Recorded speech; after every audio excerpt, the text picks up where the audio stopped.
joy, peace, tranquility, vibrancy, and wellness.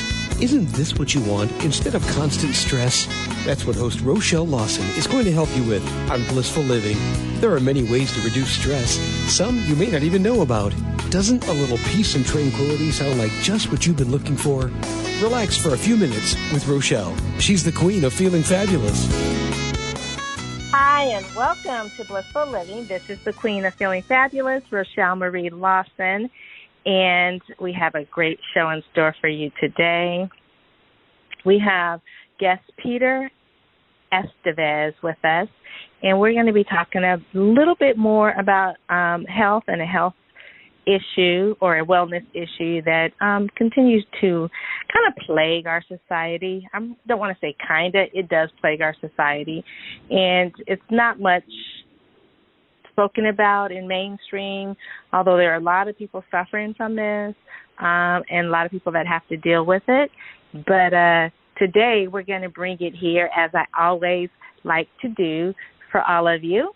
And so before we get started in our fabulous show with our guest, Peter Estevez, let me thank our sponsors. The first sponsor I want to thank is All Day Cable, Inc., a telecommunications installation company located in Silicon Valley.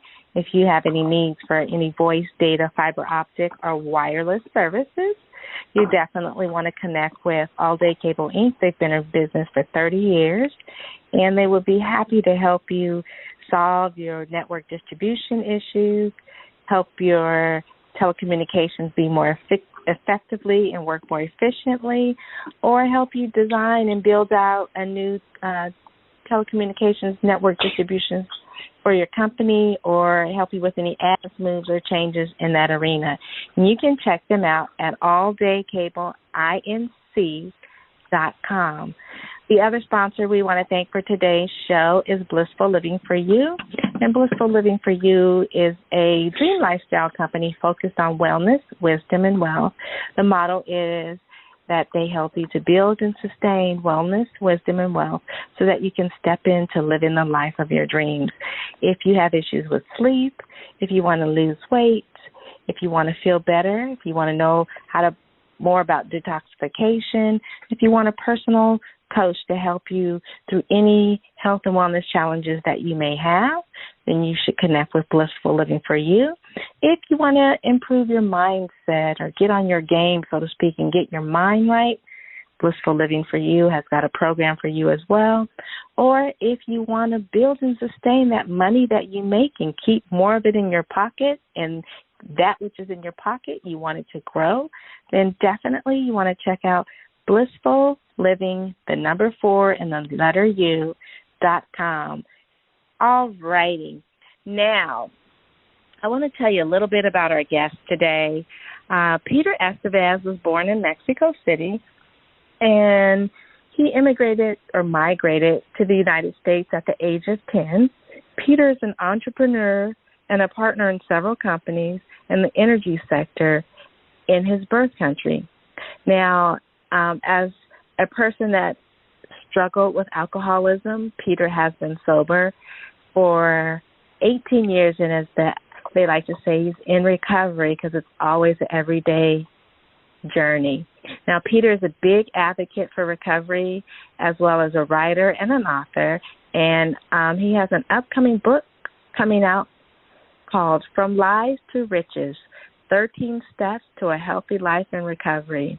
He is the co-host of the podcast Salt and Pepper, Coming Clean, and that podcast was released in June 2019. So, hey, Peter, welcome to Blissful Living. It's great to have you. Rochelle, thank you so much, and thank you for the introduction. Happy to be here and happy to connect with you and your community. Thank you for inviting me. Oh, you're very welcome. We're happy to have you. We haven't had a guest on the show in the past that's talked about, alcoholism and the road to recovery, so to speak. And so I'm glad that we are able to have you on the show to talk about this, because this is something that is affects our population in a big way. But a lot of people think that because it's legal, it's not a problem. And we hear a lot about the opioid addiction, or back in the day, the crack addiction or crisis that was going on, the meth crisis that was going on, and now we have the opiate crisis. So we have all three of these, drugs. But no one ever talks about alcohol. And I know that in the state I currently am in, it seems to me that coming from the golden state of California, it seems to me that the state that I'm currently in, everything is focused around alcohol, all the events, everything. Everything is focused on alcohol and eating, and two of them could be very bad. But what really intrigued me was the fact that how much drinking alcohol is emphasized in the state of Texas. And I don't think people really understand that not everyone can control their drinking. Not everyone can control it. And as much as they present it and as much as it's emphasized here, it's very disturbing to me, coming from a state that we don't focus on alcohol as much as they do here in Texas. And so I'm glad to have you on the show, because I know everybody has someone in their family that's suffering from this, whether they want to admit it or not. And so what I want to ask you about was what actually opened up your mind with regards, I know you're a recovering alcoholic, what actually opened up your mind with regards to realizing that you actually had a problem with alcohol? Well, thank you for asking that question, because it's a question that very seldom gets asked. And you're right. Alcohol throughout generations has been glamorized. It has been related to sex. It has been related to success. It has been related to romance. It has been related to celebration. It's a spirit. So a lot of people cannot, they have a really hard time associating that to a negative connotation, when in reality it's a deadly poison. Now, there's a lot of people that can drink it controllably, but for those individuals that have an addiction, they are allergic to alcohol, it is fatal. It's a matter of life or death. Unfortunately, for many generations, alcoholism, mental illness, and issues like that have been swept under the carpet. There were the family dirty little secrets. Nobody wanted to talk about the drunk aunt, the crazy grandfather, the obnoxious neighbor, the funny uncle. Nobody wanted to talk about that. And for a long time, I was all of those wrapped in one. In fact, I used to joke about my addiction, about my alcoholism. And I used to say that when I drank, I had the confidence of John Wayne, the looks of George Clooney, the dance moves of John Travolta, and the swagger of Clint Eastwood. And in reality, what I was a lonely, filthy drunk, trying to find my place in society. And when you look at it from that perspective, that is a very sad position to be in.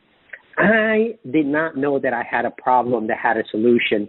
I thought I was a problem without a solution. I grew up in a household that was very dysfunctional, as well as very traditional. So, a lot of I come from a household that I have 13 siblings. Out of 13, I have 6 siblings that are older than me.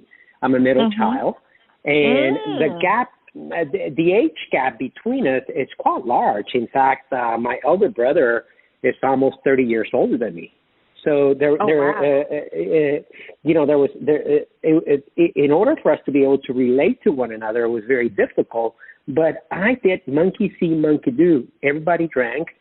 Everybody escaped some way or another. And when I looked at my childhood and I looked at all those factors that contributed to my escapism, okay, because in reality, my alcoholism became as a form of me escaping. I didn't realize this until later in life, but I looked at my environment. I didn't like where I came from, and I realized that where I came from is not who I was. That I had an opportunity of becoming the individual that I seek to be.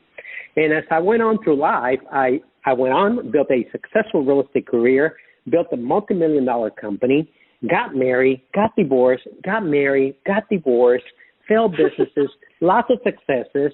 There was a lot of dysfunction in my life. I will build it up, and then I would sabotage it, build it up and sabotage it. There was something, I had an empty hole in my stomach. I had an empty hole in my soul that I could not feel with anything. The minute that I became, go ahead. Yeah, so do you think that, because you mentioned something that I think is huge, and you mentioned how it became a form of escapism. Did you realize that you were using it as that, for the purpose of escaping? And did you realize what it was that you were trying to escape from? I did. Eventually I did, but not immediately. It took me a long journey. I didn't get sober for many, many years. I was 38 years old when I got sober. So for a long time I went suffering thinking something was wrong. Okay? It was not until I hit until I hit a bottom, and I had a high bottom. My bottom, when I first got sober, I had not lost a wife. I had not lost a business. In fact, I was very, very successful. Living, in a multi-million-dollar home, running a multi-million-dollar business. I had the right relationships, the right friendships, high social status, politically involved, philanthropy, you name it, everything. I was checking all the boxes, but something would happen to me the minute I would get in the environment. Although I was being accepted in many other ways, socially, politically, economically, even in a business community, I didn't feel comfortable in that environment. I didn't feel that I belonged there. I almost felt a sense of imposter syndrome. I almost felt like, when are they going to figure out that I'm not as smart as they think I am? When are they going to figure out that I am a fraud? When are they going to figure out that I don't know how the fuck I got here? When are they going to figure this out? Okay? And the reality is that although I was very creative, very focused, very driven, I did not have early on a formal education. So I was creating my education. I didn't have a formal education as it was required in my generation. The right degree, the right this, the right that. I was. We're not. I don't believe in being self-made, but I was somebody that made myself along the way. Obviously it took a village to get me there, because nobody makes themselves. It's our environments, it's our peers, it's our people, it's our communities. It's a combination of circumstances and a lot of people that help you get to where you get. But I bootstrapped my success. I bootstrapped my company, and I was able to get to many, many places. But I always kept running away from circumstances because I didn't feel like I belonged. So after many alternate, alcohol? Let me ask you this, Peter. Did you think the alcohol made you feel comfortable in the situations where you felt uncomfortable, or felt like you weren't smart enough, or you weren't handsome enough, or you weren't rich enough, or you weren't savvy enough or confident enough? Do you believe that the alcohol made you feel that you were confident, you were smart? Winged it. I believed that when I was drunk. The reality was that was a lie. I believed that the minute that I took a drink and I took a drink and I got the courage to talk to whoever I wanted to talk to dance whatever song I danced to sing whatever song I wanted to sing, to flirt with whoever I wanted to flirt. I felt that the alcohol gave me that confidence. I felt that the alcohol gave me that drive.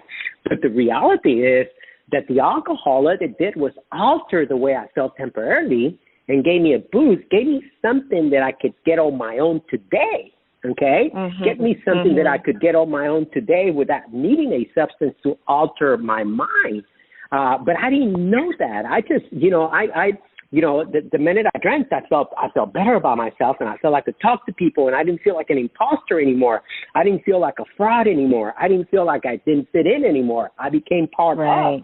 It was an illusion. The reality is that the minute that the alcohol came down, was that the minute that I started feeling that the effect of alcohol was changing on me, and I went from having that immediate high into a drunk, into a depression, into withdrawn, into, okay, I need to get out of here because now I feel, I'm not in control anymore. The alcohol is now in control, and now I'm making a fool out of myself.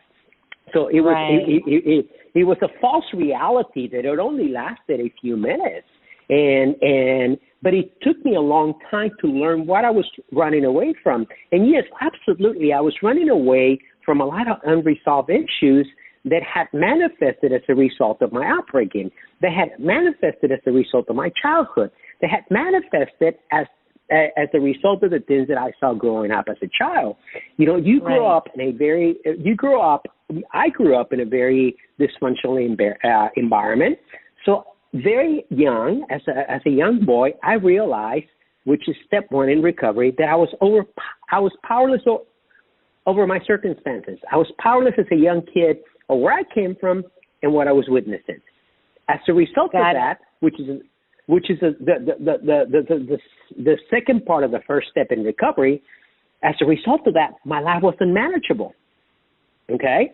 So what happens basically, you felt that you grew up in a situation, and I know a lot of people listening can relate to this. You grew up in a situation as a kid, and you really don't have any control over, your environment. You really don't. You're basically, I want to say, like a fly on the wall, just watching things happen around you. And sometimes the good, bad, and the ugly, we harbor inside, and it kind of sits there and festers, and we don't know why, but certain things, come back up in our life as we get older. And, for you, probably alcohol was a way that you were able to either squash that down or feel that you had some power to take control over that circumstance that you really didn't have any control over in that past environment. And I know a lot of people can relate to that with regards to it. I know a lot of people, struggle with that. And a lot of people come from dysfunctional families and dysfunctional environments and things of that nature. But there are also those that came from really, I want to say, the environment or upbringing that some of us would have loved to have had, somebody that grew up in the hood or, whatever. They always say you're the product of your environment, but it's what you do with your goods inside you as you move forward that, can manifest in good, bad, or indifferent. And so for you, alcohol was a way for you to kind of deal with all of that and then not really have to face the reality of that. What happened when you were growing up was not really in your control, and there was nothing you can do about it, but it affected you tremendously. Yeah, absolutely. What happens is when you are in a cycle of dysfunction, there's 4 cycles that become part of that cycle. Number 1, you're powerless. Okay, young boy in a situation where you're not running the show, your parents are running the show, and there's dysfunction in your home. The people that you look for love and protection, you see that they cannot love or protect themselves, okay? So right there, you're powerless, okay? Your environment is unmanageable, okay? Thereby, you are unmanageable. So now you're seeking to escape. So when you're powerless and your environment is unmanageable, then you enter a state of insanity because you see the vicious cycle of the same thing happening over and over and over, and you don't know how to escape. Okay, so when you enter that state of insanity, you jump from that state into what is called a state of survival. Okay, so the state of survival is you learn coping mechanisms that allow you to survive in the environment that you are in. Okay, those coping mechanisms may not be healthy. 9 out of 10 times they're very, very unhealthy. It can be promiscuity, it can be sex, it can be porn, it can be alcohol, it can be drugs. It can be whatever, but 99% of the time, those survival mechanisms are self-destructive mechanisms. Now, they make you feel good temporarily, and you feel good because you're escaping, but it's only an immediate rush that you get into escape your reality. At some point, you come back to your reality, and then you live in your reality again and say, hell, this is not comfortable. So you go and seek another high. You go and seek another way of escaping. And there goes that cycle. So a person in addiction, and the reality is that we're all addicted to something, okay? Right. It just so happens that alcohol and drugs and porn and sex and some other addictions are more detrimental to our well-being than others, okay? But addiction is addiction. We are plagued with an epidemic in America and across the world today with drugs and alcohol, opium, among many, many others. Sex, social media, porn. But a lot of that shopping. A lot of that has to do with people wanting to escape the reality. We're not wanting to confront what is the root of their of the symptom. What is the root? What is causing me to want to escape? Well, I took that young boy into adulthood, and what happens with anyone that enters any type of addiction, your mental development is stunted from the moment that you start abusing alcohol or drugs or whatever it is that you're abusing. So I started abusing alcohol at the age of 12, 13 years old. So here I was walking as a businessman at the age of 30 with a 12-year-old mentality, okay? Right. So, of course, I felt like John Wayne when I had alcohol. Of course, I felt like John Travolta when I wanted to dance. Of course, I felt like I had the swagger of a Clint Eastwood. Why did I think all those things? Because I was a young boy. I was a 12-year-old boy on a 30-year-old body, okay? And my behavior, my self-destruction was as a result of a stunted development, okay? So in order for me to be able to have a healthy recovery, I needed to have my physical age, my intellectual age, my emotional age being paired on with who I want to be and who I am today, okay? But I have to digress and dig into what caused this for me, what caused these behaviors, what was it that took me to want to escape. I pinpointed each circumstance. I've done a lot of work. I have over 7,000 hours of meetings in addiction and recovery. I have read literally hundreds, if not thousands, of books on the subject.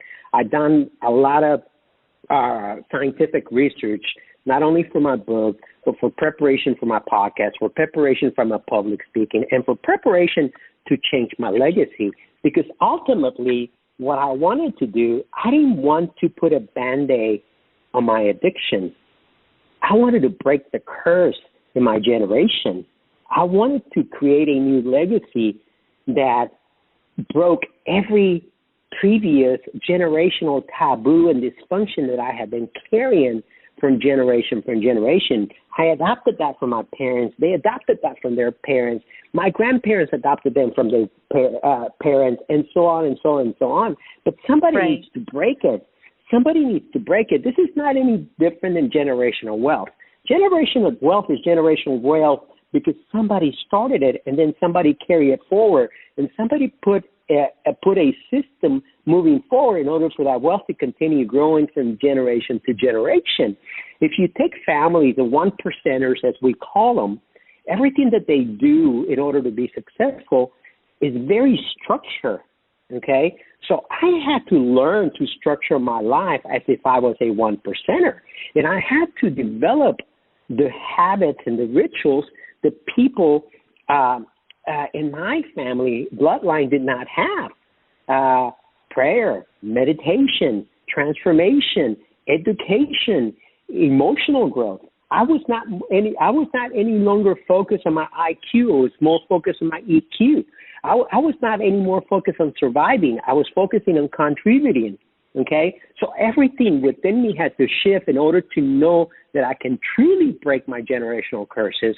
In order for me to realize. Yes. Yeah. So now I want to ask you. So when you decided, or when you came to the realization that, hey, I think I've got this problem. Okay, I think I've got this problem with alcohol. And as much as I may like to drink, or much as I like the way I feel when I'm, buzzing, so to speak, at what point in time what was the next, once you realized you had this problem, how long was it before you sought out help with the problem? And in the part A to that question is, once you had the problem, did you try to stop on your own, or did you realize that you needed to seek help in order to conquer the battle with alcohol? Rochelle, that's a wonderful question, because once you have a problem, we all want to stop for a long time. We just don't know how. Every addict, okay, can do with it, and they can do without it. At some point, you're just surviving to get through the day. You no longer find the high. You no longer find the joy. You're just surviving. You're just existing. And most people don't even know that. Most addicts suffer in silence. That's why there's so many suicides. That's why so many people take their lives, because nobody knows. Nobody knows how painful it is to not want to take that drink and to promise yourself in the morning that today is a day that is over, and by 5 o'clock you are shit-faced, okay? Right. And you don't even know how you got there, okay? Right. So for a long, long time I was fighting these demons, and I didn't know how to stop. I remember being at the movies, and I couldn't wait for the movie to be over so I could go have a drink. Here I am with a beautiful woman sitting at the movies, watching a great movie, and I'm thinking about the freaking drink. How dysfunctional is that? That is a state of insanity. That is a state of insanity. So what happened was, after one of my many escapades, my ex-wife gave me an ultimatum, and during that ultimatum, I seek help. I went to go see my therapist, and my therapist told me, he said, Peter, you've been coming to see me for a long, long time. You're a great individual. You're a great man. You have a huge future. The only thing that's going to destroy you is alcohol. And unfortunately, there is nothing I can do to help you. There's not a cure for all. So you were already seeing a therapist? You had already been seeing a therapist, but yes, because I always felt that there was something wrong with me, and I wanted to fix me. I didn't know what it was, but I knew that something that was within me was abnormal.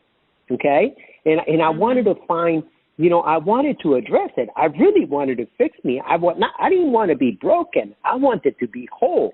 I just didn't know how. Okay? But for the very first time, my therapist tells me, you have one of the most acute cases of alcoholism that I ever seen. And there's the bad news is that there's no cure for it. The good news is that there is a 12-step program of recovery that has the highest success rate of people staying sober if they follow their steps. It's a 12-step program. He said, I suggest that you go and visit one of their meetings. He actually picked up the phone. He found out where the meeting was, and I left his office. I went to my very first 12-step program meeting. And I went in there, and I remember driving the parking lot because I used to live in one of your cities in San Antonio, which is a relatively small town. And I knew a lot of people there. I was a highly prominent person in the community. I drove through the parking lot. I was hoping I didn't run into anyone that I knew. Somebody you know. Right. And that's really what's interesting. We're afraid to find out that we're seeking help, but we're not afraid to find out that we're making an ass out of ourselves being drunk. Isn't that something? That's very interesting. Yeah, that is so interesting because that's so true.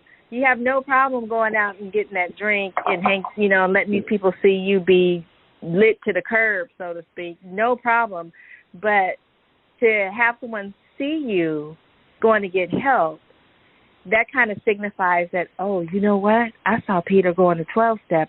I think he's an alcoholic. Even though they may have seen you having a ball many a times, and acting a fool, the fact that someone may see you going to get help actually signifies that you actually may have a problem. And it's so true. I've heard that across the board, just, with people addicted to drugs or people, addicted to alcohol. It's the fact that someone may see them that knows them, that they're going to seek help. They don't see it really as a good thing. They see it as, oh, now my cover's been blown, so to speak. And so it's really interesting. And I want to, because, we could talk forever. You know how me and you are. We could talk forever. But sure. I want to kind of shift a little bit into the actual part of the recovery, because I know you're really passionate about it. And some people want to keep their, I want to say, skeletons in the closet, with, so to speak. You know, I know people that smoke crack like nobody's business back in the 80s and 90s. Or I know people who did cocaine, and today they will not, and had a problem with it. And, you know, they may have recovered. I don't know their whole circumstances or situation, but they will not talk about it. They will not talk about it. It's almost like it doesn't exist, even though everyone saw them when they were on one. They won't talk about it. It's like, oh, I didn't do that. Oh, I didn't do that. But it's like, yes, you did. I saw you, you know, lit to the curb, or I saw you smoking that crack, or I saw you looking down the street, looking at rocks, thinking they were crack rocks, and trying to pick them up and put them in your crack pipe. I understand that. But what I want to ask you with regards to the steps you took, you went to the 12-step program, which I've heard about, I know a lot about. In nursing school back in the day, we had to do a research project on various types of things, and one of them was we had to go to sit in a meeting. So I want to ask you, with regards to that, share with the listeners not so much about the whole intimacy of a 12-step program, but basics about what it is. What can someone expect when they first go to a 12-step program and they're seeking help? Absolutely. I want to speak to one thing before I chip into that, and I'm certainly going to do that. You know, okay. What happens when you are immersed in your addiction, one of the reasons the addictions permeate so deeply in people's lives is because nobody tells them they have a problem. It is almost like, okay, I'm not going to bring any attention to them, because then the attention is going to also be brought into me. So I walked around getting drunk and making an ass out of myself, and nobody ever told me anything. In fact, many people celebrated my stupid jokes, my corny dancing, my dumb behavior, okay? And I think that is the worst injustice we can do to anyone, okay? It is the worst injustice that we can do to anyone. If you truly care and love somebody, you tell them what you see. You tell them what's happening. You call them out so they can seek help, and nobody ever called me out. Anyway, after that incident with my therapist, I went to a 12-step meeting, and during the 12-step meeting, the first thing that you have to admit during a 12-step meeting is obviously 12 steps, because there's 12 different steps that you gotta go through in order to commence your journey. Okay, right. I had to admit during the meeting that I was there because I had a problem. Okay, so I had to identify myself. Okay, and typically what you do after you identify, people welcome you into that community, and you make a choice. It's completely voluntarily. You make a choice whether you want to stay there or not. I chose to stay in the community. I chose to stay in the program. And what they ask you to do during a meeting is to listen for the first few days and listen to the similarities. And if you do, you're eventually going to hear your story. Now, on my very first meeting, everything was foggy. Everything was cloudy. I don't even remember what was said. But I do remember thinking, I'm not like those people. I haven't lost the wife. I haven't lost the car. You know, I'm cool. I'm rich. I'm powerful, because I was still in a state of denial. I didn't want to accept my reality, okay? But there was something that caught me enough to be able, me admitting that I was there because I had a problem, gave me permission to surrender myself to the possibility of returning to another meeting. And when I did that the second time, then I saw things a little bit clearer. And when I went the third time, more clear. And the fourth time, more clear. And then eventually I sat across from a gentleman, and that gentleman told my story. His story was my story, okay? He was a few years older than me, but he had many failures, many successes, similar background, similar upbringing, and he's sharing my story. So after the meeting, I went and talked to him, okay? And I asked him if he would consider being my mentor. And he said, absolutely. If you are serious and committed to this journey, I will be your mentor. So we met next day, and then we started the steps. And the steps are 12 steps, as I said, and it's a process. First, you have to admit that you are powerless over, in my case, alcohol, and my life was unmanageable. Okay? Right. But that in itself stuck a lot of curiosity in me, because I said, okay, so I am powerless over alcohol, And when I drink, my life becomes unmanageable, and I do a lot of stupid stuff. So, yeah, but what got me there? So it stays in the back of my head, okay? And then the second step is that you ask a higher power to return you, to remove your state of insanity, okay? Again, if your life is unmanageable, okay, and you're powerless, you're in a state of insanity, okay? So when you ask a higher power, whatever that may be, the higher power for me could have been my new mentor, okay? Somebody outside of myself, because if I use my own judgment, well, we already know what my own judgment got me. My own judgment got me drunk, so I needed to get outside of my judgment. I needed to look for a solution outside of myself. And let's face it, most alcoholics, more drug addicts are selfish and self-centered, so they make themselves their own high power. Okay, and by default, they keep looking for the answer in the problem in ourselves. So now, okay? so Peter, so with regards to, so when you went to this meeting, you know, you went to your first meeting. How many meetings approximately? Because I know you went to one meeting, you just automatically didn't stop drinking. How long was the process? Because I want people to really understand that to go to your first meeting is the first step. But don't expect that your first meeting, your second meeting, or maybe even your 10th meeting is not going to cure you or stop you from wanting to take that drink or that, you know, drink that bottle. Yeah, Rochelle, everybody's different, but I will tell you is I had my last drink the night before I went to see my therapist, which is the night before my first meeting, you know, almost 19 years ago. I never drank again. Now, don't get me wrong. The obsession didn't leave right away, okay? Now, I didn't have an obsession. I was not white-knuckling it. I was not craving that alcohol, but I knew right there and then something happened, something shifted after that very first meeting that I was never the same person again, okay? I knew, I realized the day that I walked into that meeting, the day after I left my therapist, that I had a problem, but there was a gleam of hope when he told me that there was a solution. And I knew that my drinking was an escapism, okay, that I was escaping to that place. It's not because I was at a point where I didn't drink voluntarily. I just drank because I didn't know what else to do. I didn't know how to stop, okay? Right. It was and not because I was having fun. Problem for, I think that's a problem for a lot of people. You know, it's so habitual. It's like, it's almost like breathing. It's just what they do.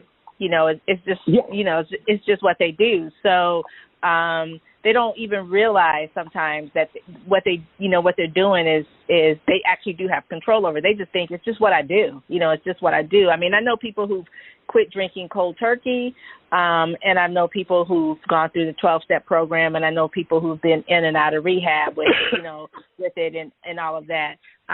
But all of them say that it's every day is a continued journey. It's even though they may have not had a drink for years, every day is a continuing of the journey. And so what I want to ask you about now is, you know, we hear a lot about recovery and we hear a lot about sobriety. Can you share the difference with the listeners as what the difference between sobriety and recovery is? Yeah, absolutely. First of all, addiction is an obsession that's centered in the mind and is created by the body, okay? So when you just stop drinking, when you just start sobriety, all you have done is stop drinking, okay? You have not cured the symptom, okay? And sobriety, okay, is a process and transformation of your mind, soul, body, and spirit, okay? So what happens if you have a malady that centers in the mind? You have to shift your mindset. And you have to shift your mindset physically, mentally, spiritually, emotionally, okay, in order for you not to longer have that craving, okay? So today I can tell you that it's been a long time that I have any desire for alcohol. Yet, having said that, Rochelle, I can still get drunk. I can still get drunk with lying, cheating, deceiving, controlling, manipulating, womanizing. I can still Right. get drunk because it's a disease that centers in the mind. It's an obsession, okay? And most addicts, we shift our addictions into something else, something that makes us feel good, okay? But when you enter recovery, which is a lifestyle, which is a mindset, what you're doing, you are rebuilding the muscles of your mind, your spirit, your soul, okay?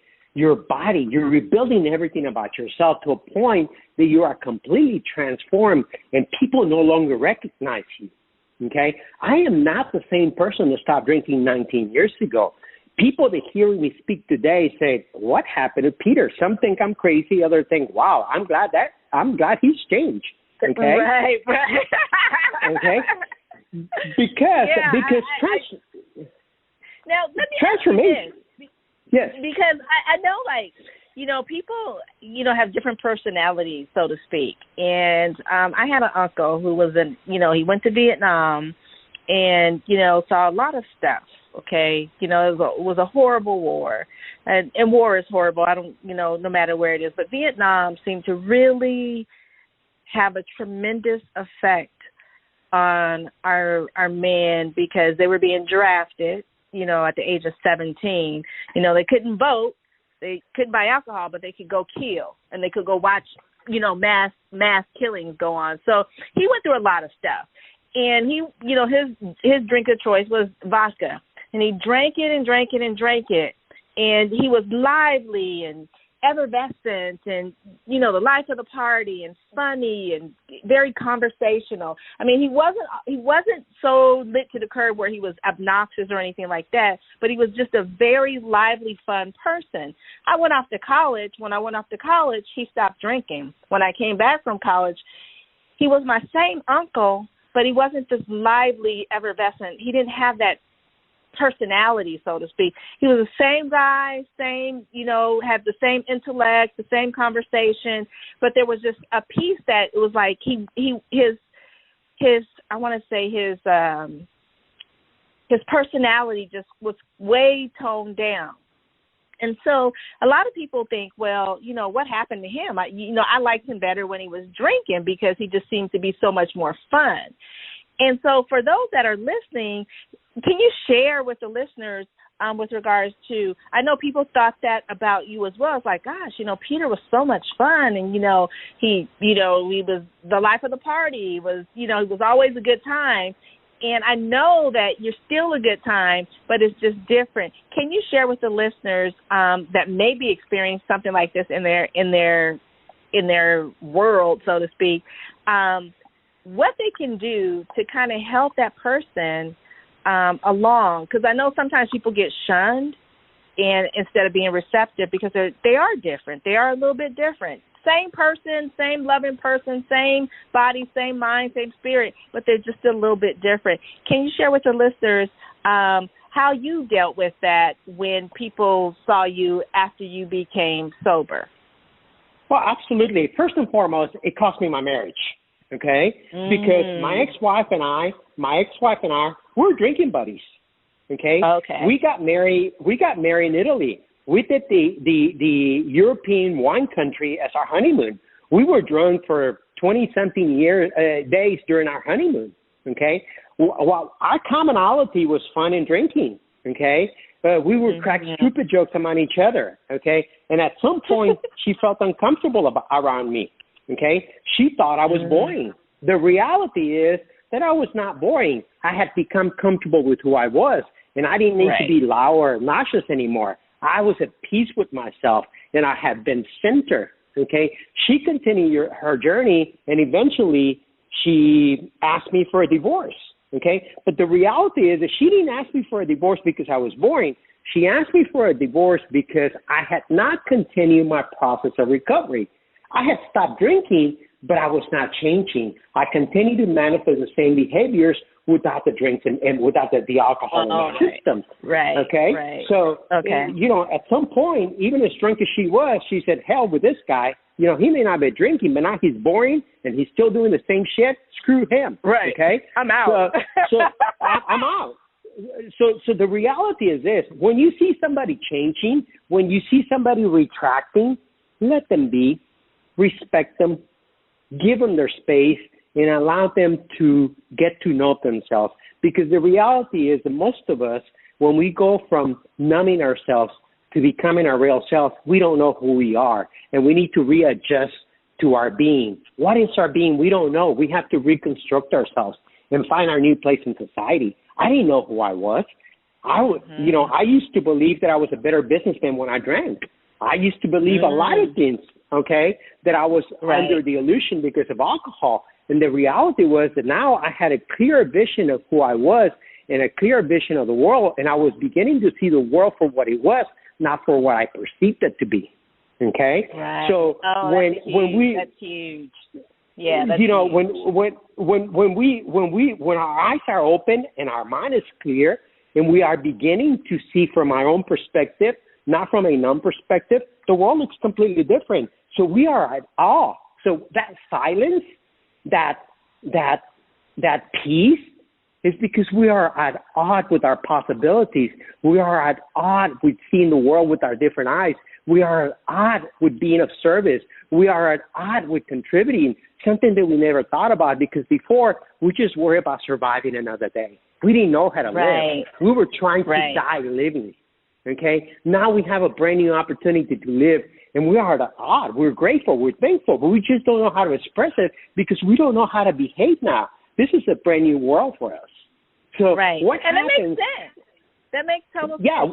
You've been operating in a world of, illusion for so long. Delusion. When you have to step into the world of reality, it's like, I know how to operate in that other world, but I'm not really sure how to operate in this world. So it becomes a whole new learning experience, I take it.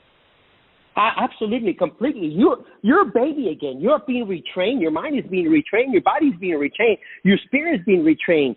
Everything about you is new. So you are trying to find your place of belonging because now you know that you can belong. This is not temporarily. This is not changing. Now you know that you can belong. So, to summarize my journey, it's very simple.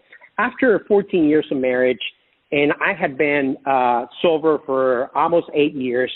However, after my 2 years in recovery, I stopped going to my 12-step program meetings. Okay? And when you stop recovery stops you too. It leaves you. Okay? When you stop recovery, you stop growing. Okay? And you fall into your default mode. You fall into what you know.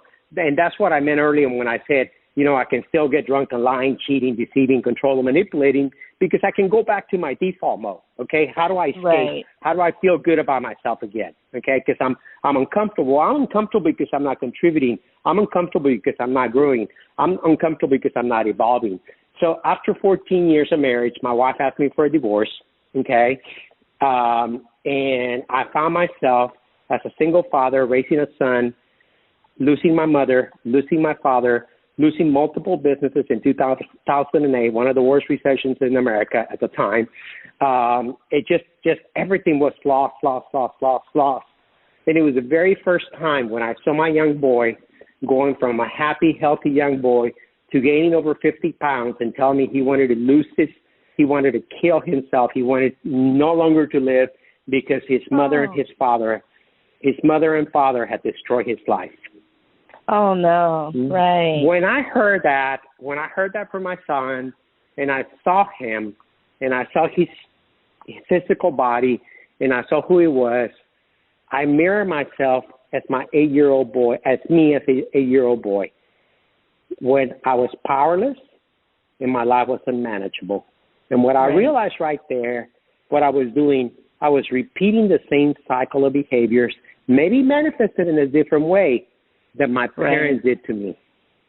Right. And right there, at that moment, I decided that I will not do that to my son, that I would break that cycle, and that I would do everything in my power, that my son did not need to have 2 dysfunctional parents. He would have one healthy parent that would take care of him, that would protect him, that would raise him, that would meet all his needs and desires, and that would ensure that he would be a role model that he can be proud of. So you were truly ready to break the cycle. You were absolutely, because that was the epiphany or the pivotal point. That was the epiphany, right there. Even though you weren't drinking, you were still doing whatever. But then you realized it was manifesting in your son as to how you were, and you didn't want to see that. You didn't want that environment for your son. That was the pivotal point for you to break the cycle, as you know how we opened up the show. So absolutely, absolutely beautiful. We're getting close to time. The reality, Rochelle, is that kids don't do what we say. Kids do what we do. Yeah, exactly. Okay. And my parents used to say, "Don't do as I say, do as I do." And as often as I did what they did, there were things that I did that they did. Let me rephrase this. As often as I did what they told me to do, there was things that I did watching them that I did that I knew I shouldn't have been doing. You know what I'm saying? And so kids, even though you can tell them stuff, you are their role model, and they absorb everything. They listen to what you say, and they also see how you behave and what you do and how you act and respond and all of that. And I think the most profound thing is the silence in them watching you interact on a day-to-day basis, because they learn how to become adults by watching what you do when they're children. And so I think that was just great that you shared that with regards to the story with your son, because I think people need to hear that and they need to grasp. You may not recognize what you're doing, but who's watching you that you're influential on? Who's watching you that you don't even know, that you're not even paying attention to? And do you want that person who's watching you, or people, or those children, or whoever, to manifest like what you're doing in this self-destructive pattern? Huge. Now I know. Yeah, go ahead, Peter. I think the other epiphany that I had at that particular moment was that, don't get me wrong, my parents gave me what they knew to give me. They didn't know any better, okay? Because their parents only gave them what they knew to give them, okay? But I realized something at that point. I made an inventory of my life, and I made an inventory of my father's and mother's good qualities, and I also made an inventory of my parents' bad qualities. And what I decided was to do this. I was going to enhance their good qualities, and I was going to discard all their negative qualities. And I was going to focus on trying to be the best parent that I could be, okay? And I surrender my will and my life to God, and I asked him to guide me. And I said, God, I don't know how to do this, but teach me. All I know is that I want to be a good parent. I want to be a good role model. I want to be a contributing member of society. I want to do good, and I want to break the cycle. And you know what? The powerful thing about the energy of the universe and the powerful of having a relationship with a higher power, whatever that may be, whatever belief it is, whether it's Buddha or whatever it is, okay, is that when you release yourself to the possibilities of something greater than yourself leading you, it will lead you. And it will take you where you need to go. And it will take you where you need to be. And all you have to do is follow that energy, okay? And you will find...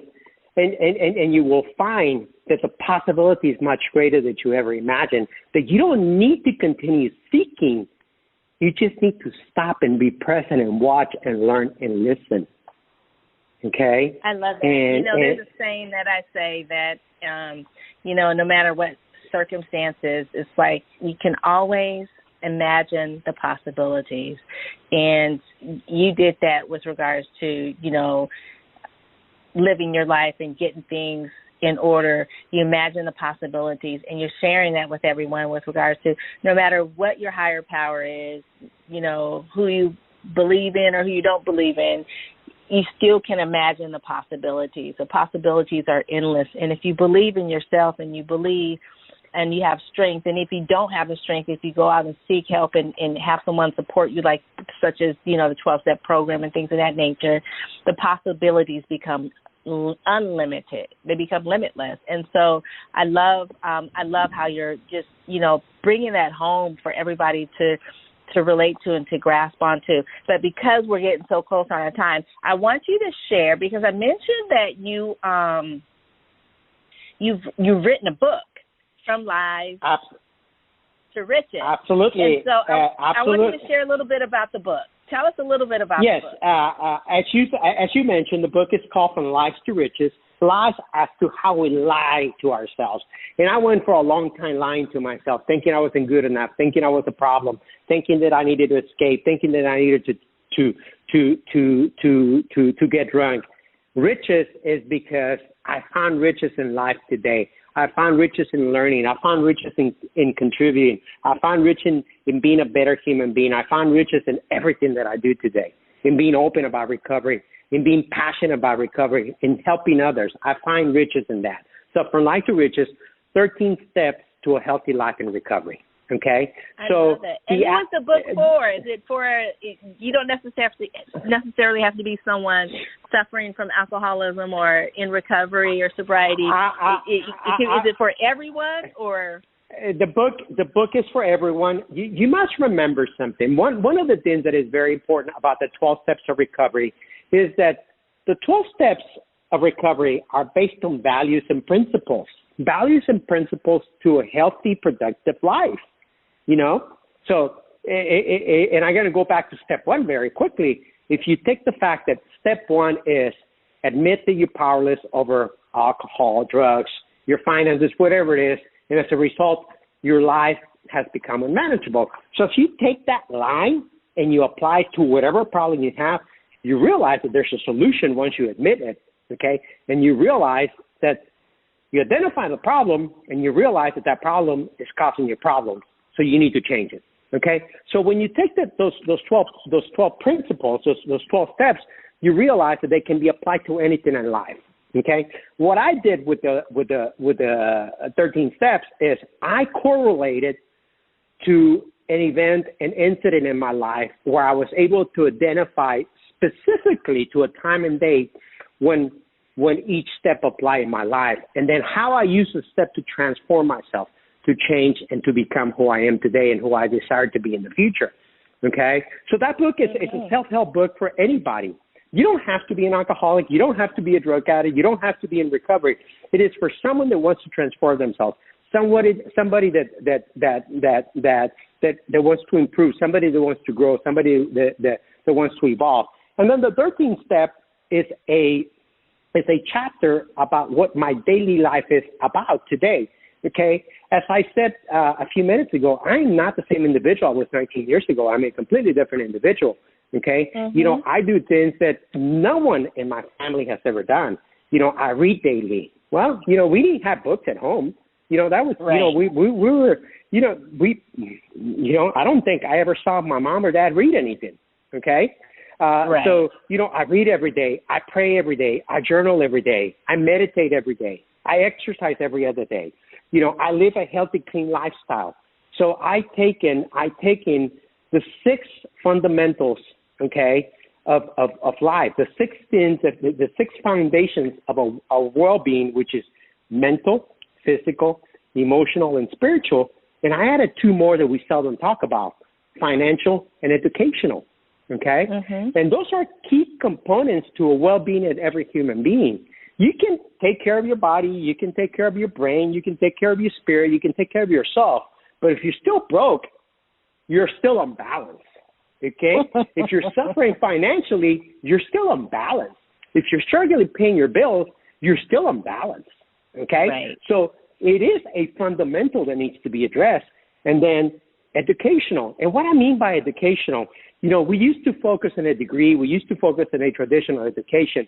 We don't need to focus that anymore, but we do need to focus in shifting from an IQ to an EQ to where we are balanced with our emotional intelligence, so we are growing and evolving in an ever-changing world that today is accelerated 10x, okay? And what do I mean by that? That if we're not preparing ourselves for the future, we become obsolete, okay? Wow. We need to be, you know, we need to be informed. We need to be in touch with reality. And I don't mean about who's playing the latest song or who's schooling social media. I don't mean about that.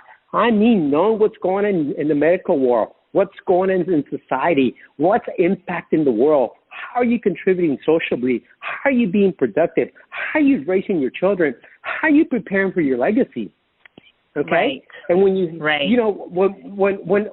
when people from my generation, from my environment, from my culture, from where I come from here, legacy, they said that's all for rich people. No. A legacy it's for everybody. It's for everybody. A legacy is your name. Everybody. Let me ask you, Peter. Is this book? Could you give this? So you're basically saying the book is for everybody, and it may be a good read for someone that you. And I'm speaking to you listeners out there. It may be a good read for someone that you know might be having a problem, and you just want to share some wonderful words of wisdom from someone who's went through those that have walked in their footsteps, so to speak. Absolutely. Where can they pick up the book? Where can they get the book? The book will release at Southwest by Southwest in March of 2020. Okay, and it will be available. Yet. Yeah, it's not available yet, and it will be available on Amazon. It would be available at every bookstore. Okay. Now, in fact, how can they get more reviews? Thank you so much for asking that question. Obviously, my website, which is www.peteroestevez.com. I'm also in social media, everywhere in social media. If you Google me, I'm at Peter O. Estevez on Instagram, at Peter O. Estevez on Facebook, at Peter Estevez in Twitter, and I'm on Pinterest, I'm on LinkedIn, I have a YouTube channel, and of course I have my podcast, which is Coming Clean Podcast. And what's the name of the podcast? Coming Clean Podcast, okay? And Perfect. Coming clean because it allows an opportunity to come clean about anything that is holding us back.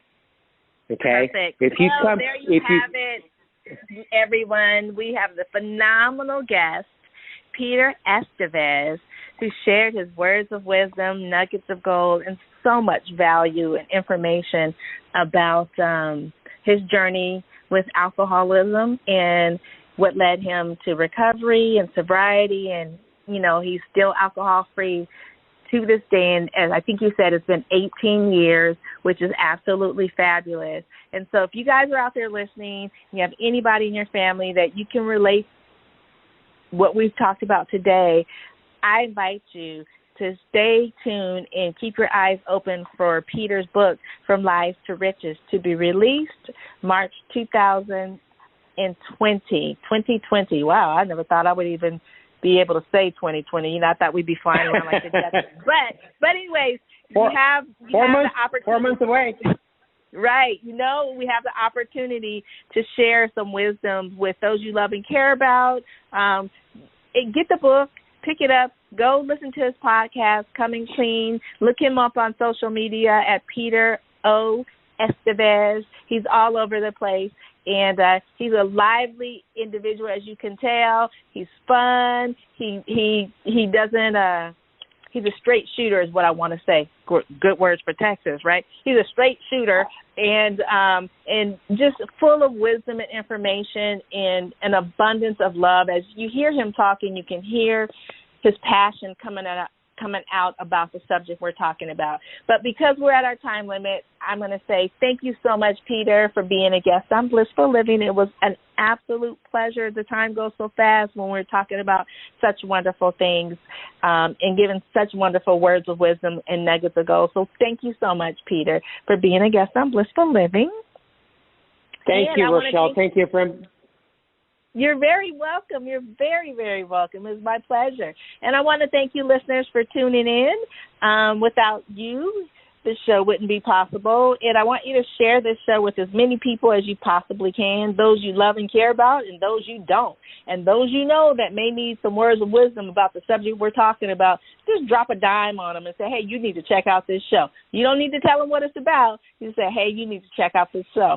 Pull up the link for them, get it on their phone or their computer or their iPad or whatever else they're using, but pull it up for them and just let them tune in and help them to tune in. You never know whose life we may change just by having someone listening to what Peter shared with us today. I want to thank our sponsors, All Day Cable Incorporated, as well as Blissful Living for You. And with that, I will say, as always, I'm wishing you peace to your mind, wellness to your body, and tranquility to your spirit. This is the Queen of Feeling Fabulous, Rochelle Marie Lawson. And until next time, be healthy, wealthy, and wise. And goodbye for now. You can find out more about Rochelle on her website, Rochelle Lawson, Rochele Lawson, Lawson, or at healthhealingwellness.com. Or just click on her websites from the webtalkradio.net page right in front of you. And of course, you'll want to come right back here next week for another episode of Blissful Living. Thanks for joining us.